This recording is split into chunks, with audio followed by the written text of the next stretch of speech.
Subscribe कीजिए education planet YouTube channel को और बेल आइकन को दबाइए लेटेस्ट एजुकेशन और टेक वीडियोस सबसे पहले देखने के लिए।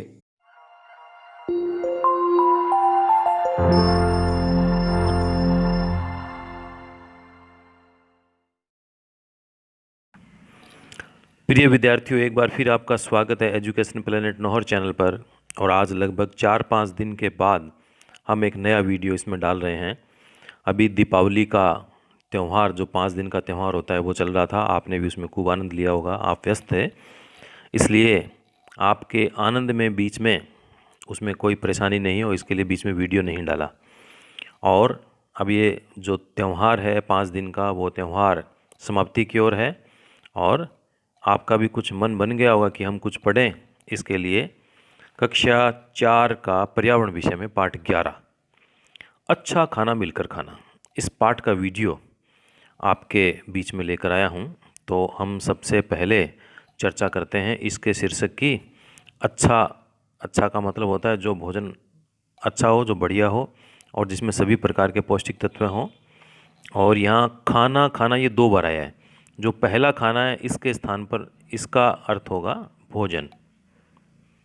जैसे रोटी, सब्जी, दाल, हलवा, खीर, पूड़ी, ये इसमें भोजन में आएंगे। और दूसरा जो शब्द आया है खाना, इसका मतलब है भोजन को करना। आप दाल या चावल है, खीर है, पूड़ी है, इस प्रकार का भोजन आप थाली में डाल के बैठे हैं और आपने उस भोजन को किया है। तो ये जो दूसरा खाना शब्द है वो भोजन करना हो गया और पहले वाले खाने का मतलब हो गया भोजन। देखिए, कपिला, उसका परिवार व गांव के बहुत से लोग गांव के बाहर मैदान में इकट्ठे हो रहे हैं। कोई आटा लेके आया है, कोई दाल, कोई घी। कपिला के पिताजी व कई साथी लकड़ी इकट्ठी कर आग जला रहे हैं। माँ, भाभी व बहुत सी महिलाएं मिलकर बाटी के लिए आटा गूंथ रही है। अब बाटी क्या होती है, इसमें आगे आएगा दाल बाटी।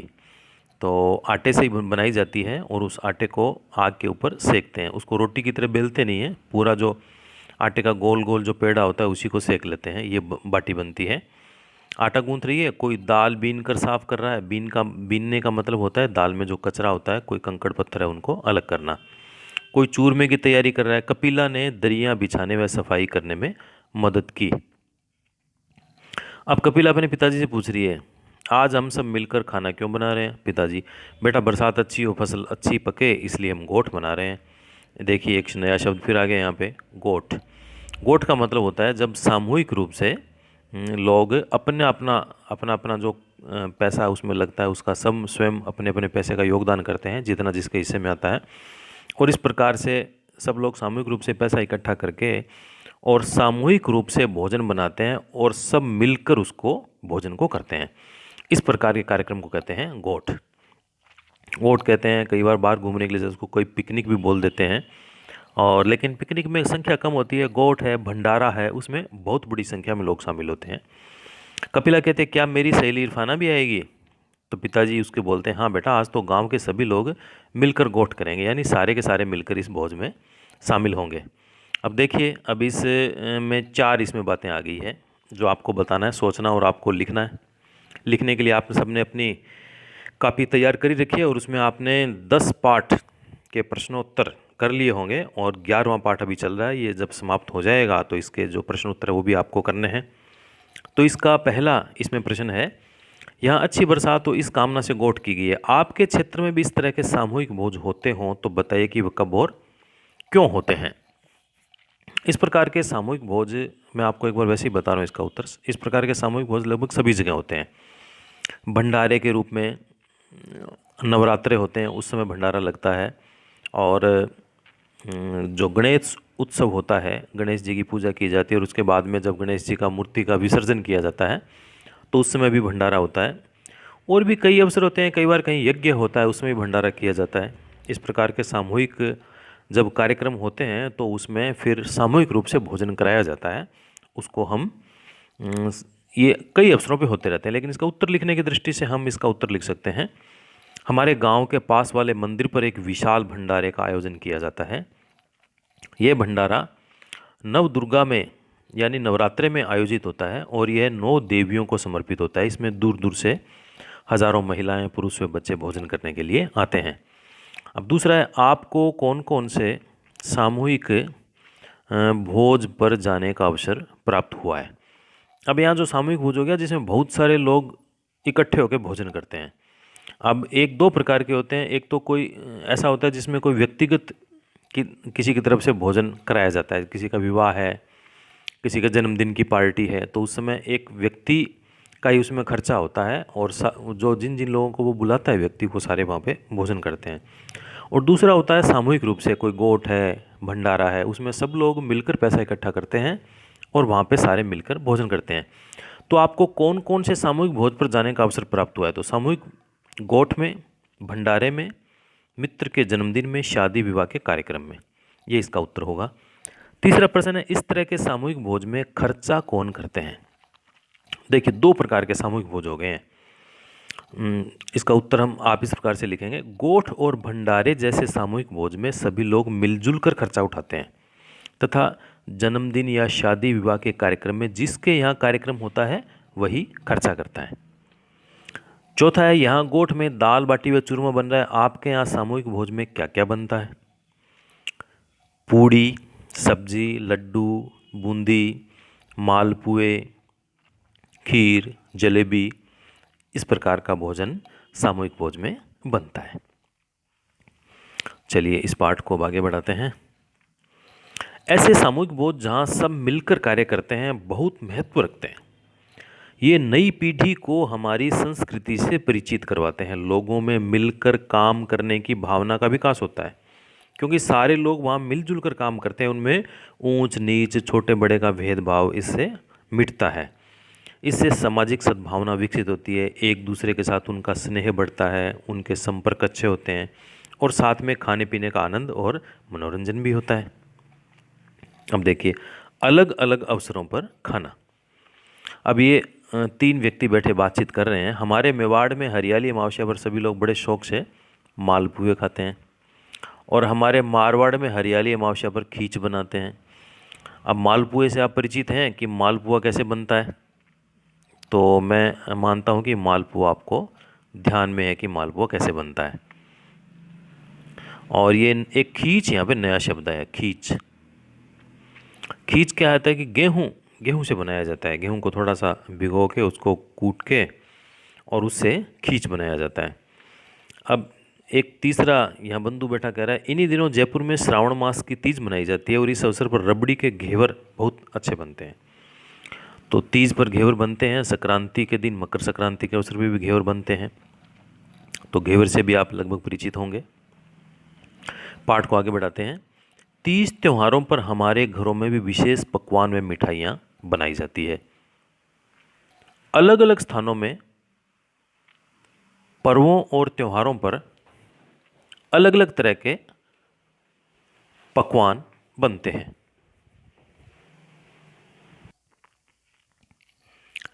तीज त्योहारों पर हमारे घरों में भी विशेष पकवान व मिठाइयाँ बनाई जाती है।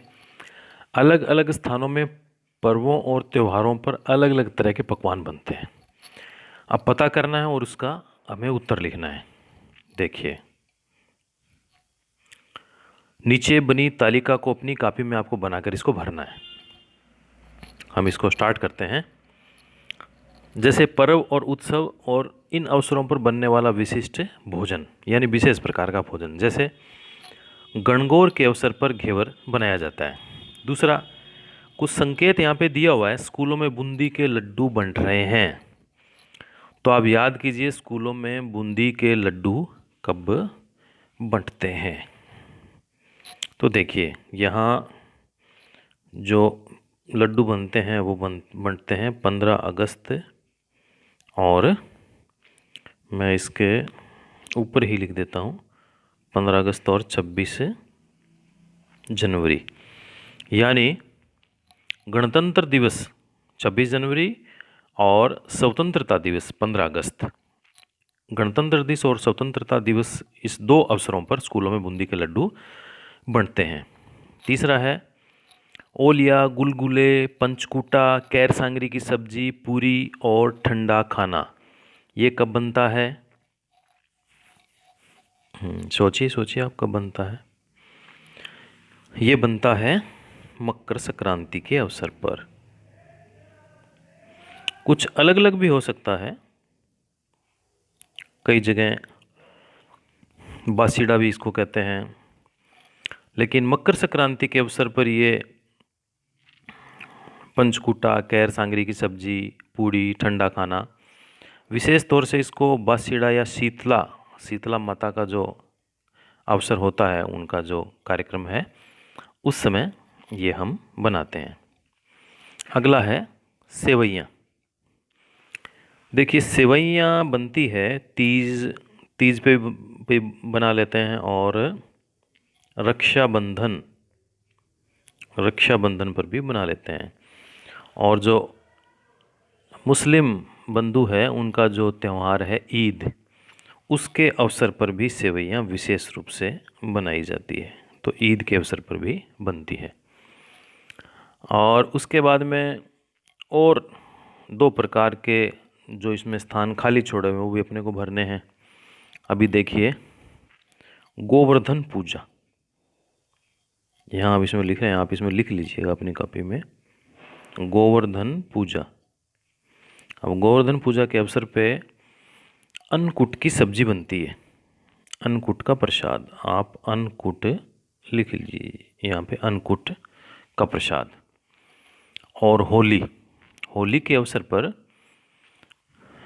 गुजिया बनाए जाते हैं, आलू के चिप्स हैं, पापड़ है, ये इस प्रकार के। तो एक इसमें हो जाएगा होली, मैं यहाँ होली लिख देता हूँ। होली के अवसर पर कई प्रकार का मिष्ठान बनाया जाता है। इसमें विभिन्न प्रकार के जो अच्छे अच्छे मिठाइयाँ हैं, और उसके साथ में गुजिया है, ये इसमें बनाए जाते हैं। दाल का हलवा है, विशेष रूप से इसको बनाया जाता है। यानी जो जितने भी त्यौहार होते हैं उन सब में विशेष प्रकार का भोजन ही बनाया जाता है। आप भी घर में अपनी मम्मी से, अपने जो घर में बड़े हैं उनसे आप पूछकर इसमें आप और भी चीज़ें इसमें जोड़ सकते हैं आप। तो चलिए पाठ को और आगे बढ़ाते हैं। अच्छा खाना और ख़राब खाना। अब अच्छा खाना किसे कहते हैं और ख़राब खाना किसे कहते हैं, इसकी भी साथ में बात कर लेते हैं हम। अच्छा खाना और ख़राब खाना। कई बार गर्मियों में हमारे घरों में बना हुआ खाना ख़राब हो जाता है। यहाँ जो बार बार खाना शब्द है, इसका मतलब भोजन है, ख़राब हो जाता है। और कभी कभी बड़े आयोजनों में बना खाना भी ख़राब हो जाता है। तब खराब हुए खाने को खाने से बीमार न हो, इसके लिए उसको फेंकना भी पड़ता है। अब देखिए खाना क्यों ख़राब होता होगा, और खाना ख़राब नहीं हो इसके लिए आयोजकों को क्या करना चाहिए, और आपके घरों में भी कभी खाना ख़राब हो जाता होगा, ऐसे किन्हीं दो अवसरों के उदाहरण दीजिए और बताइए खाना ख़राब क्यों हुआ। और चौथा इसका प्रश्न है, रोटी में फफूंद आ जाती है जिससे उसके ख़राब होने का पता चलता है। वैसे ही सब्जी, दूध, फल, अचार के ख़राब होने का पता कैसे चलता है। तो देखिए आपको सोचना है और बताना है। सबसे पहला प्रश्न है, खाना क्यों ख़राब होता होगा, सोचिए। बिल्कुल ठीक, आप में से कईयों ने बिल्कुल ठीक सोचा है। इसका उत्तर होगा अधिक गर्मी के कारण तथा खाना खुला रखा रहने के कारण खराब हो जाता है। देखिए कोई भी जब खाना बनता है, भोजन जब हम बनाते हैं, तो उसका एक निश्चित समय होता है, उसके बाद में वह खराब हो जाता है। अब बहुत ज़्यादा सर्दी है तो भी वह खराब हो जाएगा। आपने यदि सब्जी बनाई है तो गर्मी है, तो गर्मी में मान लीजिए सब्जी वो 10 घंटे में ख़राब हो जाएगी, तो सर्दी में हो सकता है वो 20 घंटे 24 घंटे तक ख़राब नहीं हो, लेकिन उसके बाद तो वो ख़राब होगी। तो एक निश्चित समय के बाद में खाना ख़राब हो जाता है। लेकिन कई बार जल्दी ख़राब हो जाता है, तो अधिक गर्मी के कारण या खाने को हमने खुला छोड़ दिया है, उसके कारण वह ख़राब हो जाता है। दूसरा, खाना खराब न हो इसके लिए आयोजकों को क्या करना चाहिए। इसका उत्तर होगा आयोजकों को खाना ढककर और ठंडे स्थान पर या नीचे बर्फ लगाकर रखना चाहिए। तीसरा प्रश्न है, आपके घरों में भी कभी खाना खराब हो जाता होगा, ऐसे किन्हीं दो अवसरों के उदाहरण दीजिए और बताइए कि खाना खराब क्यों हुआ था। ऐसे दो उदाहरण हो सकते हैं। पहला है, गर्मी के दिनों में एक दिन माताजी खाना फ्रीज में रखना भूल गई, जिससे खाना शाम तक खराब हो गया। दूसरा, एक बार त्यौहार पर खाना खुला रह जाने से उसमें कुछ कीड़े गिर गए, जिससे वह खराब हो गया। अब खाना अगर ताज़ा है लेकिन मान लीजिए उसमें कोई कीड़े गिर गए या और कोई जानवर गिर गया तो वो ख़राब हो जाता है, उसको खाया नहीं जाता, तो उसको फेंकना पड़ता है। चौथा है रोटी में फफूंद आ जाती है जिससे उसके ख़राब होने का पता चलता है। वैसे ही सब्जी, दूध, फल, अचार के ख़राब होने का पता कैसे चलता है? देखिए, सब्जी खराब हो गई तो उसमें दुर्गंध आने लगती है। हम इसका प्रश्न का उत्तर कैसे लिखेंगे उसी प्रकार से बात करते हैं। इसका उत्तर होगा नंबर 1, सब्जी में दुर्गंध आने लगती है, वह स्वाद उसका खराब हो जाता है। नंबर 2, दूध स्वाद में खट्टा हो जाता है और पतली दही जैसा दिखाई देने लग जाता है, और उसको आप सूंघोगे तो उसमें उसकी जो गंध है वो भी कुछ खट्टापन लिए हुए आने लग जाती है। तीसरा, फल पिलपिले हो जाते हैं और सड़ते हुए दिखाई देते हैं। अचार में फफूंदी लगी हुई दिखाई देती है। आगे बढ़ते हैं। अब हम कई बार खोमचे वालों से होटलों में या बाहर खाना खाते हैं। ये खाना खराब तो नहीं होता पर स्वच्छ है या नहीं है ये हमें पता नहीं चलता।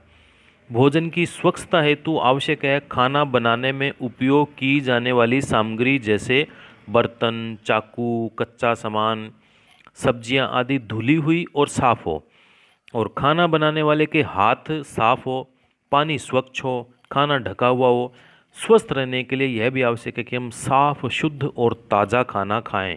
हमारे खाने में दालें, हरी सब्जियां, फल, दूध आदि विविध प्रकार की खाद्य सामग्री होनी चाहिए। इनसे हमें विभिन्न प्रकार के पोषक तत्व प्राप्त होते हैं। देखिए, अभी जो हमने इसकी जो 8 लाइनें पढ़ी है, 10 लाइनें पढ़ी है, उसमें क्या हमें जानकारी मिली है? एक तो खोमचे वालों से और होटलों में और बाहर खाना हमें कम से कम खाना चाहिए, आवश्यकता नहीं है तो नहीं खाना चाहिए। और भोजन की बनाने के लिए स्वच्छता आवश्यक है, और स्वच्छता के लिए क्या होगा? खाना बनाने में उपयोग की जाने वाली सामग्री, बर्तन, चाकू, कच्चा सामान, सब्जियां सब धुली हुई और साफ़ होनी चाहिए, और खाना बनाने वाले के हाथ भी साफ़ होने चाहिए, पानी साफ़ सुथरा होना चाहिए, और खाना ढका हुआ हो। स्वस्थ रहने के लिए यह भी आवश्यक है कि हम साफ़, शुद्ध और ताज़ा खाना खाएं। ऐसे नहीं है कि हमने सुबह सब्जी बनाकर रख दी है, उसको हम शाम को भी उपयोग में ले रहे हैं। सुबह की अलग बनाएं, शाम की अलग बनाएं। जितनी हम शुद्ध और ताज़ा भोजन करेंगे हमारा खाना उतना ही अच्छा रहेगा।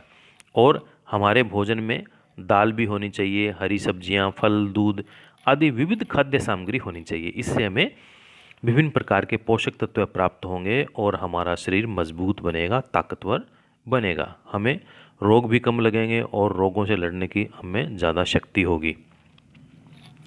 हम मौसम के अनुसार भी अलग अलग तरह की चीज़ें खाते हैं। अब देखिए, अब आपको पता करना है और इसमें लिखना है। देखिए, फिर एक सारणी आई है। फिर इसका हम बात करते हैं सारणी की। अब इसमें सारणी आई है सर्दी।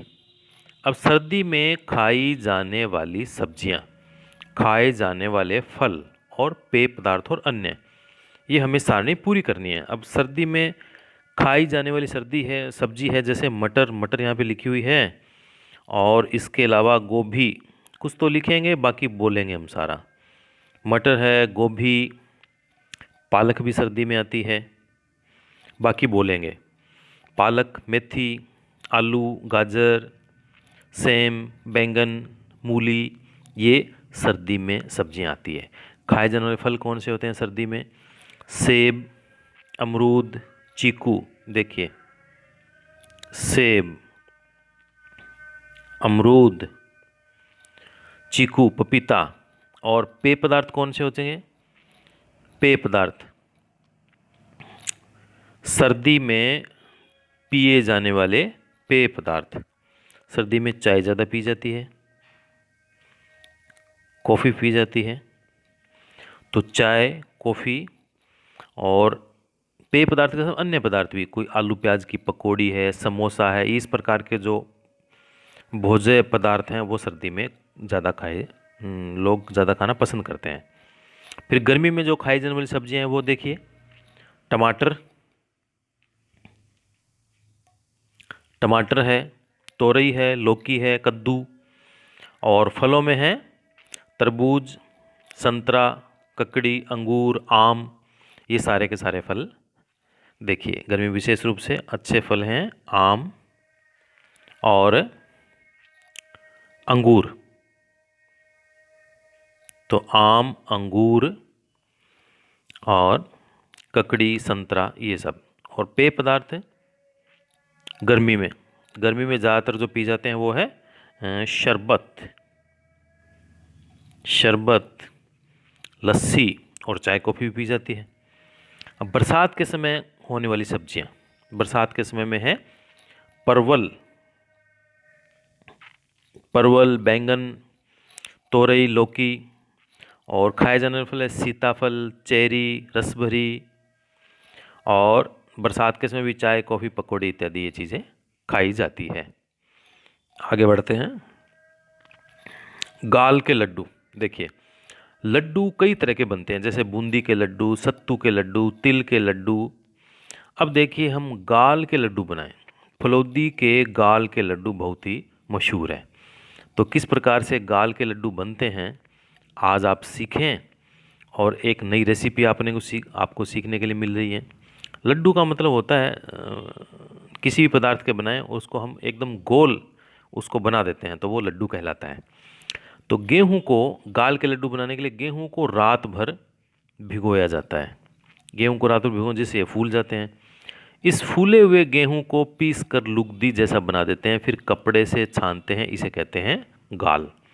गेहूं को रात भर भिगोया और फूल गया, सुबह उसको पीस लिया, पीस के उसको कपड़े से छान लिया, अब जो पदार्थ हमें मिला है उसको वो कहलाएगा गाल।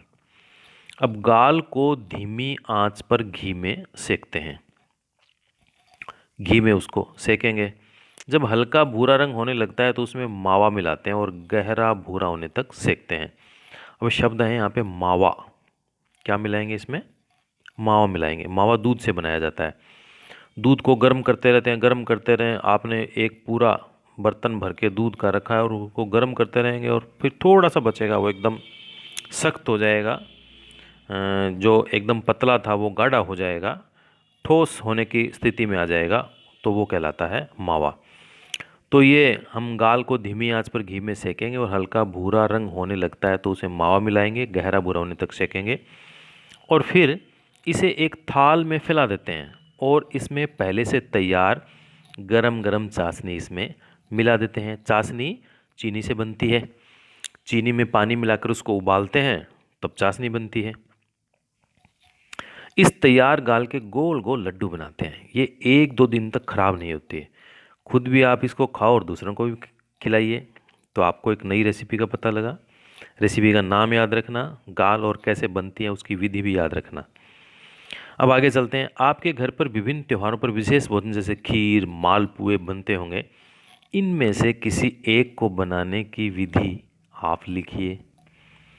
तो जो आपको विधि अच्छी तरह से आती है वो विधि आप इसमें अपनी कॉपी में लिख सकते हैं। खीर बनाने की विधि मैं आपको बता रहा हूँ। खीर बनाने के लिए चावल, दूध, चीनी, इलायची, किशमिश, पिस्ता और काजू, बादाम जो उसमें आप डालना चाहते हैं, कई लोग नारियल भी डालते हैं, आदि की आवश्यकता होती है। सबसे पहले चावलों को दूध में डालकर उबाला जाता है। जब चावल लगभग पकने लगते हैं तब उसमें छोटी इलायची, किशमिश, पिस्ता और नारियल की गिरी, बादाम इत्यादि डाल दिए जाते हैं। फिर उसको उबाला जाता है। अंत में जब चावल पक जाएं तब उसमें स्वाद के अनुसार उसमें चीनी मिलानी चाहिए और इस प्रकार स्वादिष्ट खीर तैयार हो जाती है। खीर के ऊपर कई लोग केसर भी डालते हैं, तो केसर डालने से खीर और स्वादिष्ट बन जाती है। अब आपने क्या सीखा? सामूहिक भोज आपसी प्रेम, सद्भाव और सहयोग बढ़ाते हैं। भोजन में विविधता होनी चाहिए। विभिन्न अवसरों पर अलग अलग पकवान बनाए जाते हैं। भोजन स्वच्छ, शुद्ध और ताज़ा होना चाहिए। अब आपको क्या बताना है? अब अंतिम इसके जो प्रश्न आए हैं वो आए हैं। 4 प्रश्नों के उत्तर आपको देने हैं। अब आपने पूरा पाठ जान लिया, समझ लिया, अब आपको उत्तर बताना है। हमें खाना खराब होने का किस तरह पता चलता है? बताइए। इसका उत्तर होगा हमें खाना खराब होने का पता उसे देखकर, सूंघकर या चखकर चलता है। या तो देखोगे या सूंघोगे या चखोगे तभी पता लगेगा। दूसरा प्रश्न है, खाना स्वच्छ व शुद्ध हो इस हेतु किन किन बातों का ध्यान रखना चाहिए? इसका उत्तर होगा साफ सफाई का विशेष ध्यान रखना चाहिए। खाना पकाने से पहले हमें अपने हाथों को, बर्तनों को एवं आवश्यक सामग्री की अच्छी तरह सफाई कर लेनी चाहिए। भोजन को सुरक्षित स्थान पर ढक कर रखना चाहिए। तीसरा प्रश्न है, सामूहिक भोज में सब मिलकर क्या क्या काम करते हैं? उत्तर होगा सामूहिक भोज में लोगों को अलग अलग काम बांट दिए जाते हैं, जैसे पानी की व्यवस्था करना, सामग्री एकत्र करना, सब्जियां काटना, सब्जियां बनाना, बैठने की व्यवस्था करना, भोजन तैयार करना आदि। और चौथा है, मेवाड़ में हरियाली अमावस्या को क्या बनते हैं? दो खाली स्थान है इसमें, हरियाली मत सोचिए आप, उस समय क्या हमने बोला था? बिल्कुल ठीक, आप में से कईयों ने ठीक सोचा है। हरियाली अमावस्या को मालपुए बनते हैं। और मारवाड़ में क्या बनता है? गेहूं से बनाया जाता है खीच, तो मारवाड़ में खीच बनता है। इस पाठ का जो सार है, शुद्ध स्वच्छ व ताज़ा भोजन खाओ, स्वस्थ ऊर्जावान व सुंदर जीवन पाओ। क्योंकि हमारा सारा का सारा स्वास्थ्य हमारे भोजन पर ही निर्भर करता है और हमारा मानसिक स्वास्थ्य भी भोजन पर निर्भर करता है। एक कहावत है, जैसा खाए अन्न वैसा होए मन। इसलिए भोजन हमेशा साफ, शुद्ध, स्वच्छ, ताज़ा करना चाहिए और आनंद के साथ में करना चाहिए। ऐसा भोजन हमें ताकत देगा, हिम्मत देगा, हमारी बुद्धि को बढ़ाएगा। तो निश्चित रूप से आपको ये पाठ अच्छी तरह से समझ में आ गया होगा और जो जो पाठ में हमने सीखा है वो हम काम भी लेंगे, क्योंकि पढ़ाई का मतलब होता है जो बातें हम सीखते हैं उसको काम में लेना। फिर भी कोई बात आपको समझ में नहीं आई है तो आप कमेंट बॉक्स में अपनी बात आप लिखकर मुझसे पूछ सकते हैं और तुरंत ही हमेशा की तरह उसका उत्तर आपको मिलेगा। तो अच्छी प्रकार से पाठ को आपने समझा है, अपनी कॉपी में साफ साफ सुंदर अक्षरों में आप इसको कीजिए। धन्यवाद।